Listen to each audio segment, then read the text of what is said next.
tell us the English title and the French title. Okay, well, the French title for the film is Notre-Dame Brûlée, which does sound like a pudding. Yeah, it does sound like something you would order. Although obviously that's that joke for British or English-speaking audiences only. So Notre Dame on Fire, which is a based on real events drama from Jean-Jacques Annaud, who made Quest for Fire. Actually, I'd only just noticed that he made Quest for Fire. The Lover, Name of the Rose, 7 Years in Tibet. This is based on the true story of the fire that broke out April 15th, 2019 at Notre-Dame de Paris. Arnaud had originally thought of making it as a doc, apparently, and does indeed use some actual footage, particularly of the stuff going on around, of the traffic jams where everything sort of got logged up. So it's basically a disaster movie. Do you remember that they referred to Die Hard as Cowboys and Indians in the Towering Inferno? I seem to remember you mentioning that. Well, this is basically the Towering Inferno in a cathedral. So it opens with a quote from Antoine Rivaroli, who author I was not aware of. Everything is true, as implausible as it seems. So we get this swift kind of tourist... That's a rubbish quote. No, there we go. And Answer? No, it's not. No, it's not. But I think it means of what you're about to see. It's a way of saying what you're about to see. Oh, I see. Based on actual events. Based on actual events, based on true events, as opposed to based on untrue events. So swift touristy introduction to one of the most visited monuments in Europe, containing holy relics and priceless artworks, including Crown of Thorns, brought from the Holy Land by Louis IX. I can never remember how the Roman numerals work. So the opening sequence, we see people working on the scaffolding outside the building, a number of possible causes of the fire: dropped cigarette butts, chemicals being left around, electrical faults, animals in the building chewing on wires. There are time settings on screen which all do this kind of dramatic stuff. So 6:17, the first alarm goes off, but it's declared a false alarm because they go to the wrong place. They go, oh, there's a fire here. No, they go, no, there isn't anything, so they leave it on. Services continue whilst the cameras rush around dusty attics finding fire in a way that Irwin Allen, who did all those kind of, the master of disaster, would have loved. By 6:45, there are photos on social media of smoke pouring out the top of the cathedral.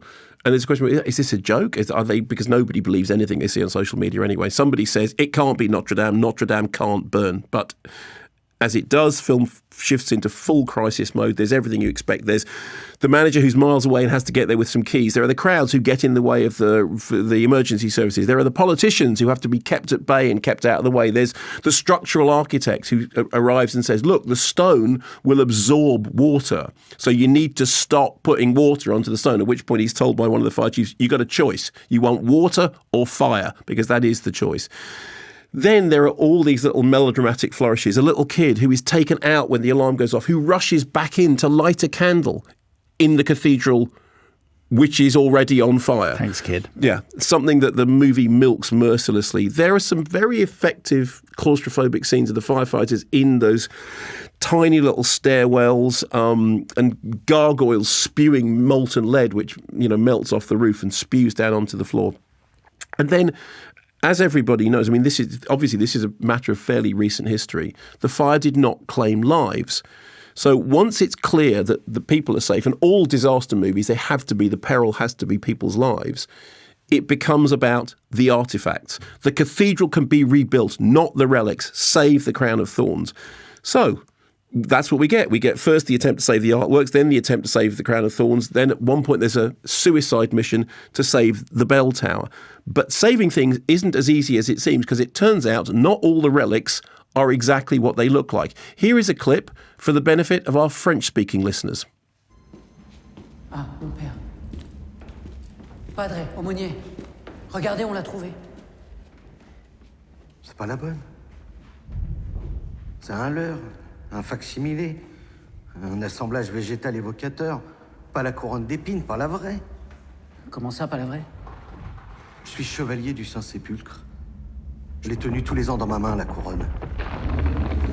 Il y a un coffre caché dans la chapelle, mais il faut la clé et le code. Et qui a la clé? Laurent Prade.